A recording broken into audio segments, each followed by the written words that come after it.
Him. Joining me in the studio are Douglas Sloan, a Democratic strategist and the former vice president of the DC NAACP branch. Next to him, Bruce Levell, executive director of the National Diversity Coalition for Trump. Good to have you both with us. Bruce, were you proud of your man? Thanks for having me. Yeah, I was. I'm still excited. Obviously, I just left the event. It was phenomenal. There was a lot of excitement out in the crowd, and I'm still hyped up. I'm trying to calm down as I sit on your set here, and it's just phenomenal. Okay, this might calm you down a bit. Beg pardon? If you looked at this, might calm you down a bit. If you look at the crowd, I mean, there weren't great numbers.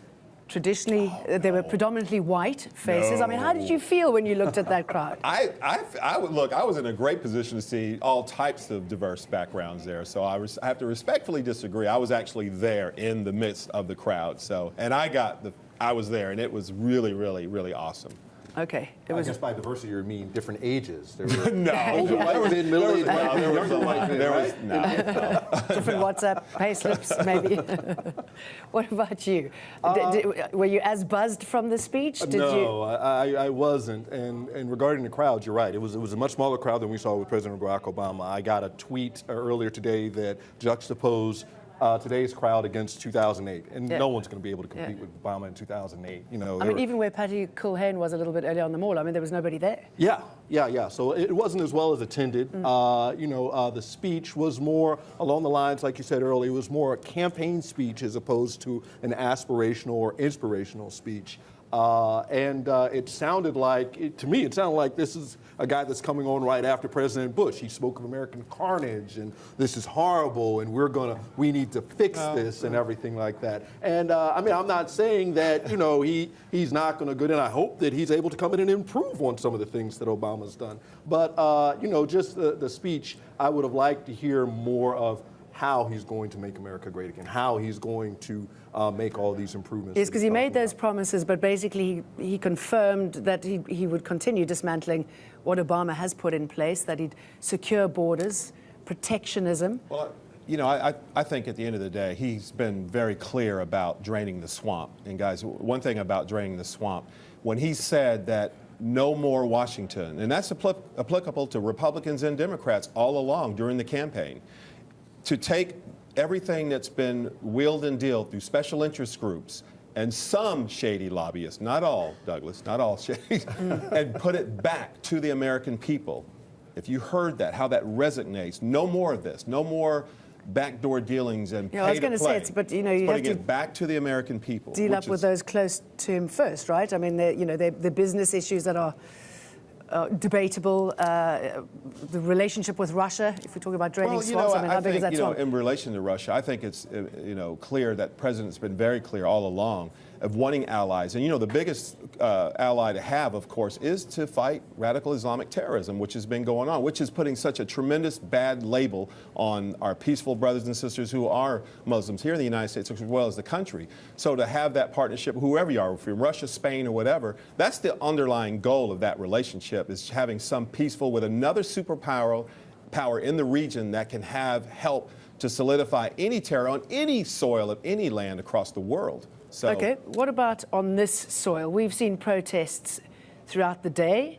Is this the new reality? Well, this may be. You never can tell how long people are going to be upset. Obviously, we're looking at a very divided nation now. Trump did win the election. He won the electoral vote, but he did not win the popular vote. It was the largest margin we ever seen. And add the numbers of the independents as well. Right. Of people coming in where he won the electoral college vote, but the popular vote by almost 3 million. He lost the popular vote by almost 3 million votes. So he needs to really, and I hope he can do this. I'm not going to sit up here and stand like many people in the Republican Party said before, saying, I hope he fails. That's horrible. Right. If he fails, then we fail. I don't want that. I hope that he is able to bring this country together. I hope that he is able to do all these things he's talking about. I just didn't hear a lot of specifics in his speech when he talks about draining the swamp, but then he brings in all these people that have these problems. What's the guy's name? Munchin. Bringing in people who have experience. So look at the faces we're going to be looking at for a long time now. Mike Pence and Donald Trump leaving Capitol Hill now after their lunch. So they've got a lot of work to do. I'm just wondering how the relationship between the Republicans and the Democrats will serve to bringing some sort of unity. If you think of the sort of statements made by Obama and Trump about each other. Does that trickle down through the parties? No, and it's interesting you said about Republican and Democrat. This is going to be a people thing. Remember, the swamp is on both sides of the fence. It's not just the Democrats. It's the swamp is the swamp. And so that in itself is going to send a powerful message around the nation, like, no more of this. This is what he said, back to the people. And the other thing, too, Jane, which I'm very excited about, and I was just in a very large meeting yesterday with Jim Brown, with America I Can, and this aggressive action to help the inner city, which affects black communities more across the nation. No president has ever spoke so strong about it. And to put those words of action so aggressively like that, he's gonna deliver. Donald Trump, I know him as a friend. He is a friend. I don't work for him. I work for myself, just for the record. He is very serious about making a change in a lot of our inner cities where it's been so underserved that we're respectfully under Democrat rule for so many years. Let me ask you a quick. All right.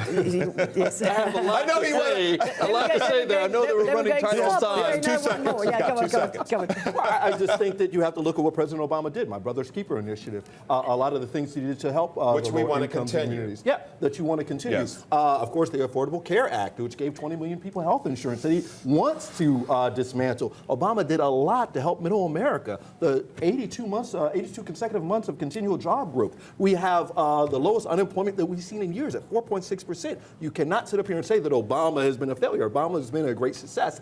And I don't want to see Trump just dismantle this stuff because he's kind of carrying the Republican banner. This much I will say about Trump. He won this victory on his own. This was not a Republican victory. People. Okay, this was not a Democratic victory. This was a Donald Trump victory. No, it's the Republican establishment was firmly against Donald Trump. Okay, so let me put this to you very quickly. Right, we're going to see a lot of people on the streets tomorrow, possibly more than what turned out today. Is that going to make his life difficult? No, it's only going to be difficult if it's, once again, we invite peaceful protesting. That's what makes this nation so great. But eventually, as we progress and we move on, we're going to win people over. This is a new marriage. I understand. He's going to have to. Well, it will. I'm very optimistic about it because I'm very biased because I know the president. I know him as a friend since for the last 2 years. And I've been in rooms, I've been in meetings, and I've seen his heart. So I'm very, very optimistic. Well, thank you for sharing your enthusiasm with us, Bruce Levell and Douglas I hope he does well. Sloan. I hope he does well. Thank you, Douglas. We all do. And let's go back to you in London, Mariam. All right.